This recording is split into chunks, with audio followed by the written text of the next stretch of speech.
Alright, so at this stage in the building journey, guys, we've done a couple builds that maybe aren't so great, some that have showed progression, some that are good, and some that are art. And of course, such artistic talent can really only be displayed in one spot. That's right, it's time to get cultured.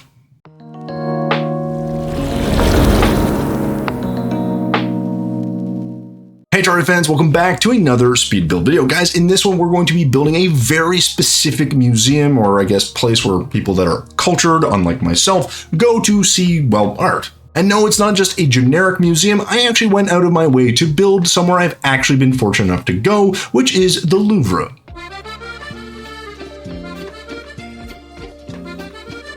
Now, of course, this is not a one-to-one replica by any stretch. I have a few hours to put this thing together, but I am very happy with the final product. A big piece of this build was to make sure that I included that iconic glass pyramid that everyone kind of thinks of, and it is in there, guys. Initially it was going to be off to the side, but I went with a slightly different approach. I did also try to keep a lot of the details fairly clean, but there is a lot of intricate details that come out in a design like this because, of course, the architecture in those areas is pretty much phenomenal. So yeah, we did our best to both make it look very, I guess, clean-lined and also very well fancy. Now, if you'd like to catch me building some of these, well, more cultured designs, feel free to pop into the Twitch, guys. Link is down below. We stream on Tuesdays and Thursdays, and additionally, if you're enjoying any of the content here on the channel, including the video you're watching right now, feel free to hit the like, the subscribe, or the little dinner bell thingy so you can know when the next video hits the old YouTube universe. And of course, because it's free to do, helps the channel out and may even get YouTube to push out these videos a little bit more broadly, which would be amazing. Oh, and one more thing, guys, as always, I will be covering all of the materials at the end of the video, so do stay tuned until then if you want to see all of the pieces or blocks or materials or whatever that I use, because there's quite a lot going on in this build, and if you're looking to maybe build something similar or replicate this directly, you'll see exactly what I used to, well, do so. So yeah, hang around. Right, so with all that said, guys, let's build this very iconic French museum, shall we?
All right, so now that we're all feeling a little bit more cultured and the Louvre build is done, guys, let's go ahead and cover all of the materials like I promised at the beginning of this video. Now, of course, as always, guys, I do encourage you to pause the video here if you'd like to take a closer look, because this is a good way to sort of get a better cheat sheet in front of you if you want to build something similar. But with that said, guys, I'm going to go ahead and cover the walls first, which there are quite a few, but nothing super stands out to me. I mean, we use some white dynasty wall, of course. We also use some crimstone brick and some ebon stone, as well as some stone slab, but we kept it pretty simple, generally speaking, when it came to woods as well, only using some palm wood and some boreal wood. So nothing too crazy on that front, but I'd say the ones that stand out the most to me as being more unique here are going to be our smooth marble wall and our demonite brick wall. These are materials I don't use very frequently, but I do think using them sparingly like I did in this build added a nice touch. And again, I think if you combine that with our copper brick wall and our gem spark wall, all in all, it just kind of blends all together quite nicely. We also, of course, use some sail for those little French flags that are hanging off the top. When it comes to blocks, it's a little bit different. We used a lot of verticality, so a lot of rich mahogany beam, some palladium column,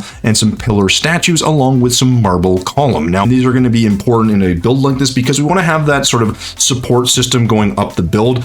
We combine that with some team block, which I also painted, I believe, and then also some stone accent slab, some gray brick, some ebon stone brick, and a few spots where we used some silly green balloons. So the block selection, guys, was actually pretty basic, and we didn't even use that many blocks throughout the build. It's fairly straightforward. I think we used 10 or 11 different block types here, so pretty limited, but we use them very smartly, and I think that's what lets this build look clean but also look pretty interesting. Finally, when it comes to the paints, guys, as you can see, nothing too crazy here. I mean, the most variety in paint really is going to be on those French flags where we use some deep red, some deep blue, and some white, but the rest of the build makes use of our orange paint, which I use actually quite frequently in this build. We also use some brown and some gray, and then we use some black paint and some shadow paint as needed, and of course some echo paint to hide a few different things. But yeah, as you can see, guys, this is a really good example of a build that looks really complex and crazy, but it's actually very simple in terms of the choices we made for our materials. Now, that doesn't say it's easy to make, of course, but hopefully this gives you that insight that you need in case you want to make something similar. So that said, our materials are now covered, so let's go ahead and move on with the rest of the video. All right, guys, so there you go. There is the Louvre done. I really gotta say that this is a build that, despite the sort of size of it and I guess some of the plain looks at the initial building phases of it, this thing became quite complex quite fast, and again, really happy with the final product. Now, of course, as you can probably imagine, a very big challenge in this build was where the heck that pyramid was going to go. Initially, I thought I'd put it off to the side, but then I realized that that may look a little bit strange. It'd also make the build a little bit, well, bigger when I took the photo at the end. And I kind of decided it might be a little bit better to just keep it right in the middle. But of course, that creates challenges with, not being able to use blocks behind it, some of the texturing, and of course, while having to shape the glass and all that fun stuff that, one has to usually go through. Now, of course, like most builds, I do have a few areas here that stand out that I really like, and the first one is going to be this sort of white capped roof piece. I just think it looks really good. It helps sort of distinguish the other layers and separate things out. And then above that, there's some really cool gold details that I think just look really nice and add a little bit of, well, I guess more intricate design to the build that I think gives it that kind of architectural feel that we'd expect. But of course, when you have good, you also have bad. And in this case, it's going to be the roof section where the Louvre is actually written. That roof piece just it's not quite right. It's a little bit lazy. It's maybe missing some detail or some thickness. I can't quite tell, but something's a little off, and yeah, I don't really love the way that it turned out. Again, that's my opinion, guys. Let me know what you think in the comments down below. What did you like? What would you change? Or what did I miss? If you've been to Louvre many times or live in France, I'd be very curious to know. And yeah, give me some ideas for some future builds as well, guys, because I'm always interested in hearing your thoughts and opinions on some really cool, well, possible designs. But yeah, that's pretty much it from me, guys. So thank you so much for watching until the end of this video. And as always, thumbs if you liked it, subs if you loved it. We will see you in the next one.